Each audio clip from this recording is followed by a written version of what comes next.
Hey guys, আসসালামু আলাইকুম। Welcome to my video. বাচ্চাদের পছন্দের কথা চিন্তা করে সন্ধ্যার নাস্তা হিসেবে আমার আজকের রেসিপি হচ্ছে পটেটো ফ্লাওয়ার সাসলিক। আশা করছি সবার কাছে ভালো লাগবে। এর জন্য আমি এখানে 3টি মিডিয়াম সাইজের আলু নিয়েছি আর আলুগুলোকে ভালো করে ছিলে পরিষ্কার করে নিয়েছি। এবার একটি বাটিতে নিয়ে নিয়েছি পানি। এখন আলুগুলোকে পাতলা করে কেটে নেব। সবগুলো আলু কেটে নেওয়ার পর আলুগুলো ধুয়ে নেওয়ার পর এখন আমি এগুলোকে ছাঁকনিতে ছেঁকে নেব। আমি প্রথমে রোলের মতন করে ভাঁজ করে নেব। সাসলিকের কাঠি নিয়েছি। এখন এইভাবে ভাঁজ করে একটা একটা করে সাসলিকের কাঠিতে গেঁথে নেব।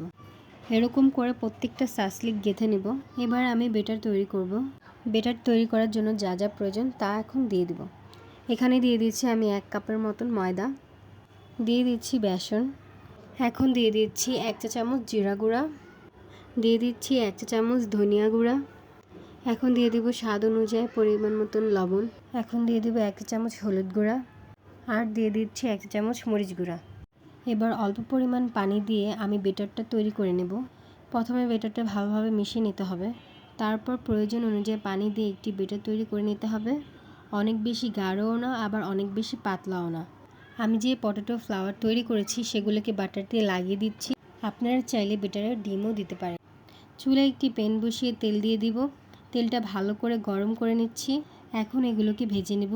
চুলার আঁচ মিডিয়ামে রেখে এগুলোকে ভাজতে হবে আর কিছুক্ষণ পর উল্টে পাল্টে দিতে হবে যেন সব সাইড থেকে ভাজা হয়। এখন এগুলো ভাজা হয়ে গেছে। বাচ্চাদের সন্ধ্যার নাস্তা খুব সহজেই হয়ে গেল।